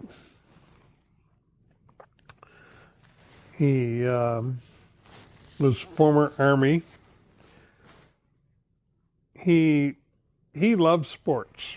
He knew everything about any sport I ever heard of, way more than I was ever going to know, and I really couldn't absorb it anyway. You absorb things you like. Right. I like flying, so I knew stuff about flying. I still know. Right. And you'll never forget it. Even my stroke couldn't wipe that out. Yeah. But he was that way about sports, and he had tried out. He was young, early 20s. He was married, and he tried out for a major league ball club. And one day he got 2 pieces of mail. One of them offered him a contract as a catcher, and the other was a draft notice. Oh boy. The same day. Well, we knew where he had to go, right? crossed the big pond to Vietnam and in the Army. So you got these 2 Vietnam vets, and you guys formed a company then. Yeah. Okay. Now, I want to talk to you about it. So is that what you did up until you stopped working? Did you do consulting? Yeah, I did. Okay. That was so it. it's kind of what you retired from. Yeah. Okay. So And so you and your buddy get together. yeah, Okay.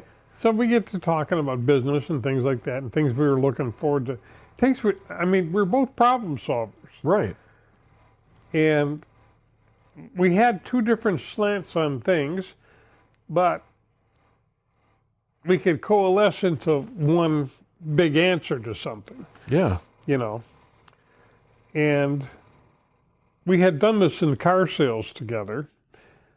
When we worked for me leasing company, we partnered up. We decided that whoever sold a car, whatever, would split it with the other guy. And we see if we can make a business out of it together. Yeah. Work as a team. And it was working. We were both making money. Some 1 month I'd make more than him, and so it evened out. The next month he'd make more than me, and that evened out. Yeah. Kind of take the peaks and valleys out of the whole situation. Made everything more level and a lot easier to cruise down the street, Oh, yeah. So, Absolutely. Because you knew you had twice the chance of getting deals done than that you would have singly. Right. And I was always able to put deals together to package stuff up. I mean, I don't know how I got into that or how it happened, but I was in the right place at the right time. Right. Well, it's probably just how your mind works too, just how you do things. One of the deals I had in leasing was for 2 Cadillacs. Management got a call. It was a doctor looking to replace 2 Cadillacs. He wanted 2 new ones for the 2 old ones that he had. Yeah. And those cars were both coming off a lease. So he was basically no trade-in. It's just if you can get me out of my lease really quick, So we did have to get a buyout for the 2 cars on the other lease. Anyway, he wanted to buy these 2 Cadillacs. And he didn't care where they came from. He just wanted 2 well-equipped Cadillacs. And the only really condition was he had old-fashioned telephones in the other 2, and he wanted them switched to the new ones. Right. That's what they were comfortable with, and that's what he wanted to do. Didn't want to look at new phones or hear talk about anything. You know, I mean, cell phones weren't really big back then, but yet. Right. They'd just come out. Right. So it was like, okay, man wants equipment switch, we just pay somebody to switch the equipment, you know, electrician, Yeah. car guy. Yeah. So he knows I'm experienced with all kinds of makes and models and stuff. So he gives me the deal. So the doctor is Dr. Donald Austin is one of the top neurosurgeons in the country, specializing in brain embolisms. Mm-hmm. Sometimes I have trouble with that word. That's a tough word. Especially when you don't use it every day. Right. Right. I don't talk about it, brain emblems every day, you know. So, anyway, Dr. Austin was a really good guy. Mm-hmm. He was a smart man. And I had heard his name before. He had saved the life of Scott Coburn's wife, the man I worked for 8 years. Yeah. And she went to Dr. Austin with a brain embolism. So he was highly skilled, highly sought after. I think he was out of Harper Hospital. Just vague memories. But what I had to do was go down to his office, meet him there, and discuss what he wanted to do. So I could save myself some legwork, getting everything, you know, going the right place at the right time. And I had to get both of his cars appraised for a buyout to pay off the old leases. Yeah. So I took his car from the office, drove it back to where my appraiser was, got the car appraised, returned the car to Dr. Austin. I had to take him his keys back, you know, and then I had to drive back to his house to meet Mrs. Austin, whose first name was Rudale. Okay. And she's these are society people. Oh, yeah. These are people featured in the Detroit society pages a lot. Yeah. You know, the Austins attended the ballet, or the Austins attended this concert, or I mean, yeah, they're that kind of people. And those are the people I really want for customers. You know, those are good people. Yeah. So I'm in the kitchen, huge kitchen in this ranch type house in Grosse Pointe. And Mrs. Austin's scrambling through these kitchen drawers trying to find her keys. You know, so I get the keys to the Cadillac, take it in, and get an appraisal on it, drive it back, and call the leasing company, get the payoffs, you know, find a buyer for the cars, wholesale. Yeah. And because we didn't have a used car lot, we didn't retail anything like that. You know, we just strictly leased new vehicles. Right. And so that made it pretty easy, you know, 1, 2, 3. And I got the 2 new cars from Don Gooley Cadillac. And I'm at Don Gooley. The general manager introduces me to their business manager who handles the paperwork and everything. Right. And put them on a GMAC lease, you know. And so I had it all figured out to present the deal to the doctor. And I'm dealing with a very astute, fast-thinking businessman. Yeah. I mean, this Dr. Austin was one of the best customers I had because I could speak to him very fluidly and transfer information quickly. Right. He didn't have to take time to absorb things. He knew what you were talking about when you opened your mouth. Anyway, so I showed it to Dr. Austin. He says, okay. He says, what's the difference? Like the difference in monthly payments, you know? Yeah. I said, well, the difference in your payments is about $600. This includes the phones and everything. 600, that much, huh? I mean, the guy's making millions. What do I, Right. but he's careful with his money. Right. And he's got family and he's Right. helping Yeah. out. He says, wow, $600. And he looks concerned. I said, doctor, you look concerned. I said, I think maybe I didn't explain it right. I said, your new payments are $600 a month less than what you were paying. And he sat right up. He says, less? Like, I expected new cars to go up, but I'm driving cars that are, 3 years old, and you're telling me 2 new ones are going to cost me $600 a month less than those did. Wow.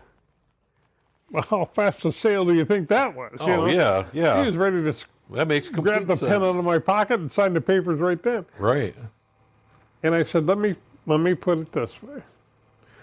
Doctor, the people you dealt with last time are no longer in business.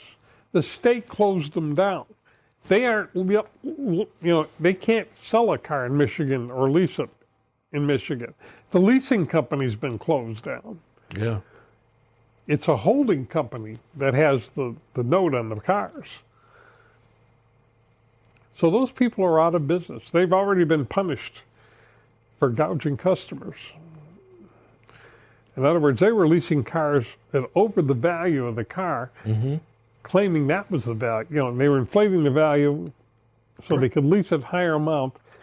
And Well, it's all profit, right? yeah, but it was all fraud Right. Yeah. on the customers. Yeah. And I said, if there's ever a class action suit, you might see money back from that, but you'd have to, sign on the dotted line with the attorneys and go through a whole Yeah. Right. lawsuit process, and then they'd have to find somebody to pay the money back. That had the money. Yeah. But of course, those people are all bankrupt and gone. Right. No one's got any money now at all anyway out of that deal. So it was a scam. Yeah. I said, but me, you don't have to worry about that through Mead Leasing. That's Mead Leasing is a Class A dealer. They own new car dealership. They got a Lexus store. They got this and that. I said, they're not going to risk their licenses for something that stupid. No, not at all. Not at all. So he was very happy. And I delivered the cars. And Mrs. Austin was thrilled, and she loved the way everything worked. And first time, and she went sailing off to some luncheon somewhere, Right. Right. show off her new car. Doctor went back to work. That's what he did. He Of worked. course. Of course. But so I had some fun doing it. I mean, you do it right, you have some fun. So anyway, a buddy and I started a business consulting company, and our principal idea was we wanted to be the guys that dealt with angels. Angels are investors looking for opportunities. Right. Where do angels come from? Where do the opportunities come from? Somebody's got to put it together. We Right. figured we could be the guys that did it. Right. I mean, you don't know till you try, And I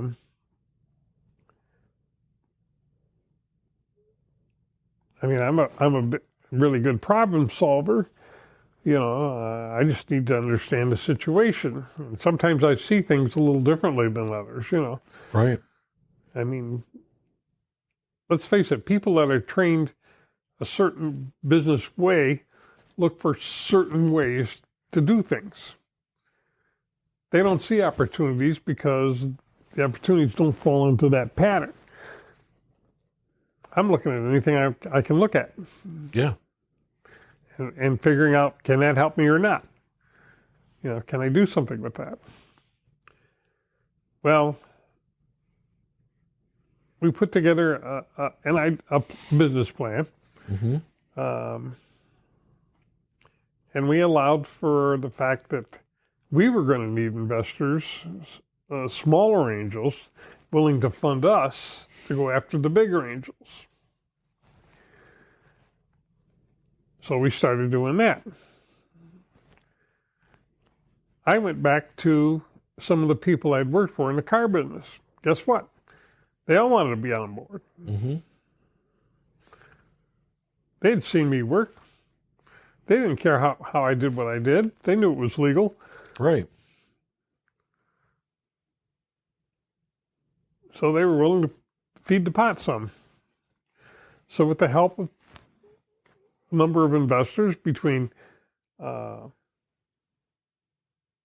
side and his, we put together an office in Birmingham. And we first started off in one of these collective offices where you got your name on the door and you're sharing a conference room with 6 or 7 other businesses. Yeah. But you booked the time. Right. Through the common receptionist that we all use. So you got one receptionist that handles all the calls for all the businesses.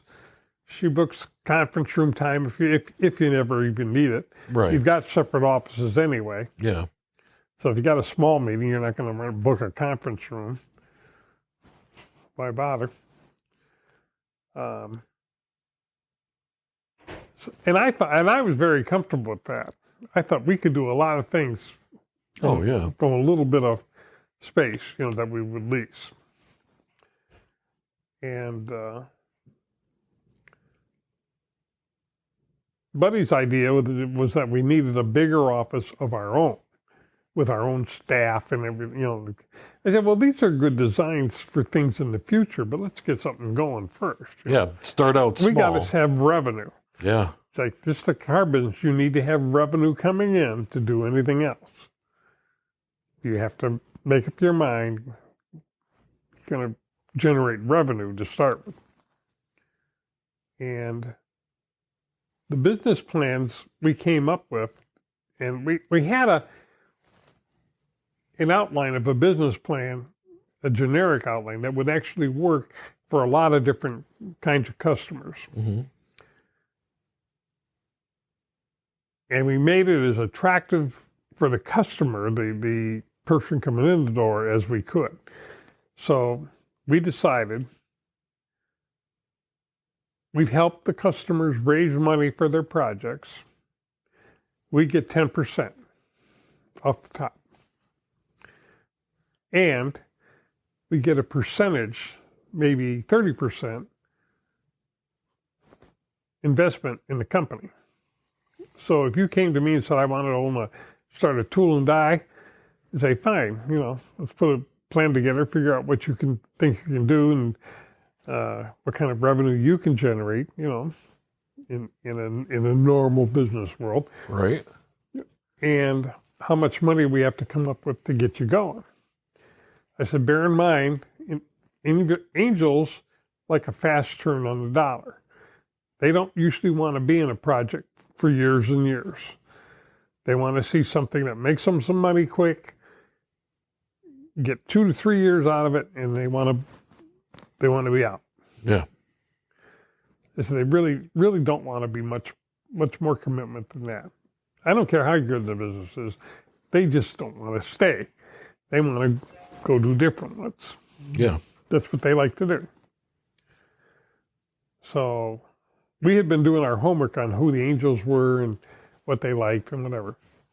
So we decided, okay, we get 10%. We're not asking for 50. We're not asking for 90. Then we get 10%. It's a fee that covers our end of things. Right. Running around, phone calls, meetings, outlaying expenses. And then we have to have staff to back us up, to help us write papers and things, Right. You need trained people. We don't just need street people. We need trained people to do Right. this. You don't just need a breathing body. You need someone who knows what they're doing. So okay, so we get 10% off the top. We get, maybe 30% of the company. So we're not asking for anything too outrageous. In other words, we're investing in the growth of our client. Right. We're saying that our client is going to do so good the way we help them manage to put this together, they'll be profitable quick. They can pay back the investors as well as paying for us. Yeah. And it won't hurt the company. It'll benefit the company. That's the sales pitch. I mean, a lot of these people that come to your door in that business have been other places and have heard horrible, pricey estimates. Like, you pay us $50,000, you pay us, 80% of your company, and then bargain it down to 50, and I mean, so that every dollar you're making, half of it goes to me. Well, you guys were fair. Is that but are you gonna grow at that? Right. You can't even survive at that. Yeah. We see that. We don't make it that hard. Mm-hmm. We're hoping we're going to get enough business going that we can do well at 30%. Yeah. Yeah. All right. And we give them first buyout. So at the end of it, they can buy you out of your stake in their company. Oh, yeah. If they want to do that. After so many years of production, they can buy it right out. Yeah. That's a wrap for this episode of the Veterans Archives podcast. We truly appreciate you taking the time to listen and honor the incredible stories of our nation's heroes. Don't forget, you can catch us every Thursday at 5 p.m. Eastern on Wreaths Across America Radio, or stream past episodes anytime on Buzzsprout, Spotify, Apple Podcasts, and as I've said before, any place you can find a podcast, you can find the Veterans Archives podcast. If you enjoyed this episode, please take a moment to like, subscribe, and share our content on YouTube and Facebook and TikTok and Instagram and across all social media. Every share helps us reach more people and preserve more stories. The Veterans Archives podcast is a nonprofit initiative, and our mission is simple: to give veterans a voice and ensure their stories are never forgotten. This service is completely free for veterans because their sacrifices deserve to be recognized and remembered. You want to help? Follow us, spread the word, and if you know a veteran with a story to tell, send them our way. Visit us at veteransarchives.org to learn more about how you can get involved. Thanks again for tuning in, and most importantly, thank you to all the veterans and their families for their service and sacrifice. Until next time, take care, and we will see you on the next episode of the Veterans Archives podcast.